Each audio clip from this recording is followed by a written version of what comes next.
আজকে আমরা দুজনে মিলে কোথায় আসলাম, কী জন্য এলাম সব কিছুই তোমাদের সাথে শেয়ার করব। তার আগেই বলে রাখি, তোমরা যারা আমার ভিডিও প্রথম দেখছো তারা কিন্তু আমার চ্যানেলটাকে সাবস্ক্রাইব করে পাশে থাকতে পারো।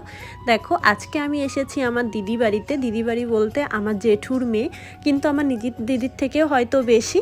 আর দিদি বাড়িতে আজকে আমাদের খাওয়া দাওয়ার নেমন্তন্ন ছিল, সেই জন্যই কিন্তু এসেছি। এসে দেখছি জামাইবু রান্না করছে। আজকে সব রান্নার দায়িত্বে ছিল জামাইবু, কিন্তু তিনি কিন্তু ফাঁকি মেরেছে, শুধু কাতলা মাছের ঝাল করেছে আর আমাকে দিয়ে যে মাংস করাচ্ছে, আর দিদিকে দিয়ে করিয়েছে বাঁধাকপির মুড়িঘণ্ট আর পাবদা মাছের ঝাল। দেখো, রান্না বান্না প্রায় কমপ্লিট হয়ে গেছে। তারপর আমি একটু ঘুমিয়েছিলাম আর এই পেশে এসে দেখলাম অর্ধেক খাওয়া হয়ে গেছে।